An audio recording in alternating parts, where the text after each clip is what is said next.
Ang Kill Bill Toucan ay kabilang sa mga ibon na may pinakakahanga-hangang bill sa mundo. Mayroon silang malaki, maraming kulay na tuka na aabot sa hanggang 20 cm ang haba. Dahil sa kanilang makulay na bill, kilala rin ang Kill Bill Toucan bilang Rainbow Bill Toucan. Ang kanilang tuka ay pinaghalong berde, pula at dilaw na kulay. Sa kabila ng mabigat na itsura, ang tuka ng Kill Bill Toucan ay humpak at magaan. Binubuo ito ng isang uri ng protina na tinatawag na keratin. Ginagamit nila ang malaki at makulay na tuka na ito upang akitin ang mga babae sa breeding season at bilang isang depensibong sandata.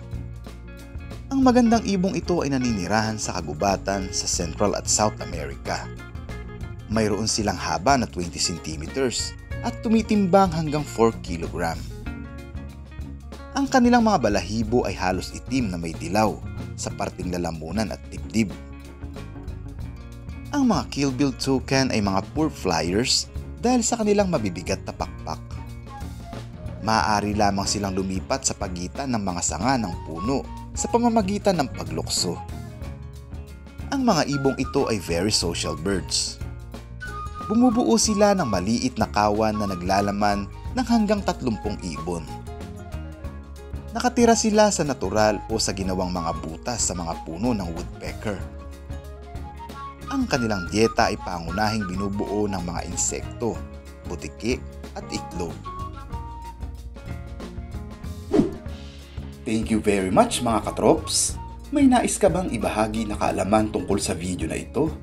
Just comment down below sa ating comment section. Mag-iwan ka na rin ng thumbs up dyan. At kung bago ka pa lang sa channel na ito o kung hindi ka pa nakakapag-subscribe, i-click lang ang subscribe and bell notification para lagi kang updated sa mga susunod pa nating mga videos na i-upload. Hanggang sa muli mga katrops!